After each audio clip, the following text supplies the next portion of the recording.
चंदगडमध्ये अजित पवार आणि शरद पवार यांची राष्ट्रवादी एकत्र आली आणि त्यानंतर आता कागलमध्ये देखील दोन्ही राष्ट्रवादी एकत्र आलेले आहेत। चंदगडपेक्षाही कागलच्या युतीची चर्चा आहे, कारण इथे मुश्रीफ आणि घाटगे हा गट एकत्र आलाय। जे एकमेकांचं तोंडही बघत नाहीत ते या निवडणुकीमध्ये एकत्र कसे आले याची सध्या चर्चा सुरू आहे। राजकारणात कधीही अचानक एका रात्रीतून घडत नाही आणि काही मिळाल्याशिवाय तर अजिबात घडत नाही। कोणी कोणाला साथ देत नसतो, त्यामुळे मुश्रीफ आणि घाटगे एकत्र येण्यामागचं नेमकं कारण काय सविस्तर जाणून घेऊयात या व्हिडिओमधून। नमस्कार, मी अमोल किन्होळकर, आपण पाहत आहात महाराष्ट्र टाइम्स ऑनलाइन। स्थानिक स्वराज्य संस्थेच्या निवडणुकीमध्ये आता दोन्ही राष्ट्रवादींचा चंदगड पॅटर्न जो आहे त्याची चर्चा आहे। चंदगड नंतर हाय व्होल्टेज ठरत असलेल्या कागलमध्ये देखील दोन्ही राष्ट्रवादी एकत्र आलेले आहेत। अजित पवारांच्या राष्ट्रवादीचे हसन मुश्रीफ आणि शरद पवारांच्या राष्ट्रवादीचे समरजित घाटगे यांची आघाडी झाली आहे। मुश्रीफ गटाला नगराध्यक्षपद तर उपनगराध्यक्षपद समरजित घाटगे गटाला असा फॉर्म्युला ठरल्याची सुद्धा माहिती आहे। पण यामुळे शिंदेच्या शिवसेनेचे माजी खासदार संजय मंडलिक यांचा गट मात्र एकाकी पडल्याचं दिसून आलंय।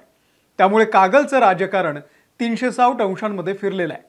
मोदी आणि राहुल गांधी एकत्र येऊ शकतात, पण घाटगे आणि मुश्रीफ येऊ शकत नाही असं गमतीनं बोललं जायचं। हे असं का? तर याचं कारण मुश्रीफ आणि घाटगे यांच्या राजकीय इतिहासामध्ये आहे। हसन मुश्रीफ यांचं राजकारण मुळात सुरू झालं ते स्वर्गीय विक्रमसिंह घाटगेंसोबत, पण पुढे मुश्रीफांनी घाटगेंची साथ सोडली आणि मंडलिकांचा हात पकडला आणि तिथून खरं तर या सगळ्या वादाची सुरुवात झाली।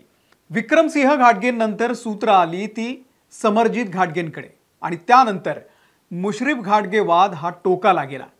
एकमेकांची तोंड सोडा मैतीलाही न जाणारे कार्यकर्ते दोन्ही बाजूला होते, पण नगर परिषदेच्या निमित्तानं टोकाचे विरोधक आज एकत्र आलेत।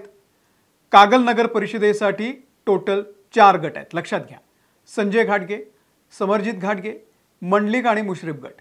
पण अर्ज दाखल करण्याच्या 1 दिवस आधीच समरजित घाटगे आणि हसन मुश्रीफ एकत्र आले। हे समीकरण महाराष्ट्रासाठी अनपेक्षित होतं, याचा कोणी विचारही केलेला नव्हता। पण मुख्यमंत्र्यांसोबत झालेल्या एका बैठकीनं हे सगळं राजकारण फिरलेलं आहे। शरद पवार गटाच्या समरजित घाटगे आणि मुख्यमंत्र्यांमध्ये एक बैठक झाल्याची माहिती आहे आणि त्याच वेळी दौऱ्यावरती असलेल्या मुश्रीफांना वर्षा बंगल्यावरून फोन गेला। मुश्रीफांनी दौरा रद्द करून वर्षा बंगला गाठला आणि ही अनपेक्षित युती घडली। आता याला युती म्हणा किंवा तह म्हणा, दोघांचाही फायदा असल्याशिवाय मुश्रीफ आणि घाटगे एकत्र आलेले नव्हते। सध्याच्या महायुती सरकारमध्ये हसन मुश्रीफ यांच्याकडे वैद्यकीय शिक्षण मंत्री पद आहे, पण मुश्रीफांचा कोल्हापूरच्या पालकमंत्री पदावरती डोळा आहे। कोल्हापूरच्या राजकारणामध्ये मोठा दबदबा मुश्रीफांचा आहे।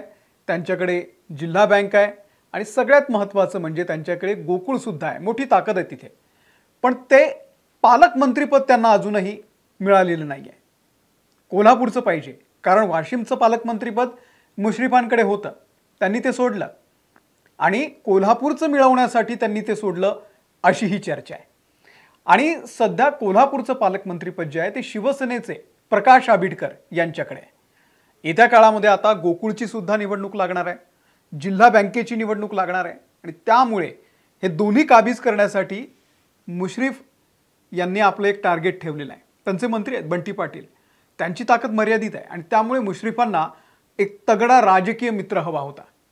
समरजित घाटगेंच्या रूपाने त्यांना तो मिळाला आहे असं म्हणायला हरकत नाही, कारण दुसरीकडे मुश्रीफांनी आतापासून 2029च्या विधानसभा निवडणुकीचा सुद्धा विचार केलेला आहे। 2029 साली आपल्याच मतदारसंघामध्ये मुलगा नवीद याला उभं करण्याचा त्यांचा प्लॅन असल्याचं बोललं जात आहे आणि त्यासाठी ते आतापासून फील्डिंग लावतायत। पण नवीदच्या समोर आव्हान असेल समरजित घाटगेंचं, त्यामुळे एवढा तगडा विरोधक आपल्याच मतदारसंघामध्ये नसावा, तो मित्र असेल तर प्रश्नच मिटला नाही का। मग समरजित घाटगेंचं काय होणार? तर त्यांना दुसरीकडे शिफ्ट करण्याचा त्यांचा प्लॅन आहे। एकंदरीतच मुश्रीफांना एकाच दगडामध्ये अनेक पक्षांना खाली पाडायचं। आता समरजित घाटगे यांच्याबद्दल बोलायचं झालं तर हसन मुश्रीफ यांचा पराभव व्हावा यासाठी त्यांनी मोठे परिश्रम घेतले। शरद पवारांची भव्य सभा त्यांनी मुश्रीफांच्या विरोधात घेतलेली होती आणि त्यावेळी शरद पवारांनी मुश्रीफांवरती जोरदार टीका सुद्धा केलेली होती, कारण मुश्रीफ हे शरद पवारांच्या सोबत अनेक वर्ष होते. आता समरजित घाटगे हे शरद पवारांच्या गटात गेल्यानं देवेंद्र फडणवीसांकडचा दरवाजा देखील त्यांना बंद झालेला होता. पण भाजपला आता कोल्हापूरमध्ये आपली ताकद वाढवायची आहे. राज्यभरामध्ये त्यांचं जोरदार प्लॅनिंग सुरू आहे आणि त्यांनी कोल्हापूरमध्ये धनंजय महाडिक यांना सोबत घेतलेलं आपल्याला माहिती आहे. पण महाडिकांचं जे राजकारण आहे ते मर्यादित आहे. त्यांना पक्षामध्ये घेऊन पाहिजे तसा फायदा भाजपला अजूनही झालेला नाही आहे. भाजप कायम बिरजेचं राजकारण करतं. कोल्हापूर जिल्ह्यामध्ये शिंदेंचे 3 आमदार आहेत, भाजपचे 2च आहेत आणि त्यामुळे 2029 सालच्या लोकसभा निवडणुकीमध्ये शिंदेंची ताकद मजबूत असल्याचं सध्या कागदावरती दिसतंय. पर्यायानं कोल्हापूर आणि हातकणंगले लोकसभा जागेवरती शिंदे दावा करू शकतात आणि त्यामुळे शिवसेनेला, शिंदे सेनेला टक्कर देणारे हात भाजपला हवेत. मग ते कोणत्याही पक्षाचे का असेनात. घाटगेंच्या रूपानं भाजपला तो हात मिळालाय असं म्हणायला हरकत नाही. तसंही भाजपनं लोकसभेच्या 48च्या 48 जागांवरती आतापासून तयारी सुरू केलेली आहे. भाजपची ही विशेषता आहे की ते 5 वर्षांच्या निवडणुकीचं आतापासून सुरू करतात नियोजन. कदाचित कोल्हापूरमधून समरजित घाटगे हे लोकसभेचे उमेदवार असू शकतात आणि त्यात मुश्रीफांची साथ मिळणार असल्यानं हे अगदी अशक्य आहे असंही नाही आहे. त्यामुळे महाराष्ट्राचं राजकारण असं 360 अंशांमध्ये फिरायला लागलंय. नगरपंचायत असेल, महानगरपालिका असेल किंवा जिल्हा परिषदांच्या राज्यामध्ये अशा युत्या आघाड्या होत आहेत ज्याचा आपण कोणी स्वप्नातही विचार केलेला नाही आहे आणि यालाच तर राजकारण म्हणतात. बाकी तुम्हाला या राजकारणाच्या या नवीन पॅटर्नबद्दल नेमकं काय वाटतंय? मी ज्या शक्यता तुम्हाला सांगितल्या त्या व्यतिरिक्त काही वेगळं कारण असू शकतं का या युत्या आघाड्यांचं? असेल तर कमेंट करून सांगा. या व्हिडिओ तिथेच थांबतोय. आमच्या महाराष्ट्र टाइम्सच्या यूट्यूब चॅनलला जर तुम्ही सबस्क्राईब केलेलं नसेल तर सबस्क्राईब करा. आम्ही फेसबुकवरती सुद्धा आहोत, तिथेही आम्हाला फॉलो करा. धन्यवाद. 3-4 दिवस वर्तमानपत्रामध्ये आणि प्रसिद्धी माध्यमांद्वारे आणि प्रत्यक्ष आमच्या मनोगतामधून आमची आणि राजेसाहेबांची कशी युती झाली याचं सविस्तर वर्णन आम्ही केलेलं आहे. हे करण्यामध्ये आमची भूमिका काय होती, आमचा उद्देश काय, आणि शेवटी ज्यावेळा नेते मंडळी निर्णय घेतात त्यावेळेला त्याची अंमलबजावणी करण्याची जबाबदारी ही सैनिकांची असते.